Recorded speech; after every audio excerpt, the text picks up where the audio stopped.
তারা যদি রাজনৈতিক দলের বৈশিষ্ট্য হারিয়ে একটা খুনি দল হিসাবে একটা টেররিস্ট অর্গানাইজেশন জেনোসাইড করার মধ্যে ঢুকে যায়, তাহলে তো সে রাজনৈতিক দল থাকে না। তাহলে আপনি তাকে ছাত্র লীগ বলে as if ছাত্রদের রাজনীতিকে আমরা নিষিদ্ধ করতে যাচ্ছি, না, না না, তিনটা এটা আলাদা তো প্রশ্ন। জাস্টিস ব্যারিস্টার হলো পার্থ, না। তিনটা আলাদা তো প্রশ্ন। আওয়ামী লীগ গত ব্যারিস্টার 15 পার্থ, বছর তিনটা আলাদা বিশ্বজিৎ প্রশ্ন। হত্যা থেকে আরম্ভ করে জি। আজকে পর্যন্ত ছাত্রলীগের ভূমিকাটা কি ছিল? টেন্ডারবাজি, চাঁদাবাজি, মারামারি, হেলমেট বাহিনী ছাড়া। তো যেই রাজনৈতিক দলের অবস্থান সেটা হবে সেম। রাজনৈতিক দলের ছাত্রদলও সেম নামে। ছিল।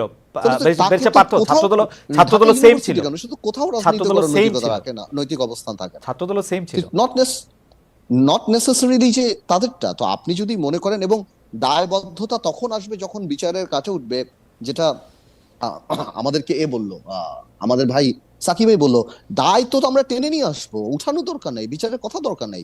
যে পরিমাণ মানুষ হত্যা করেছে ছাত্রলীগ, যুবলীগ এবং আওয়ামী লীগের নেতৃত্বে, ছাত্রলীগ তো ইন্ডিপেন্ডেন্ট অর্গানাইজেশন হিসেবে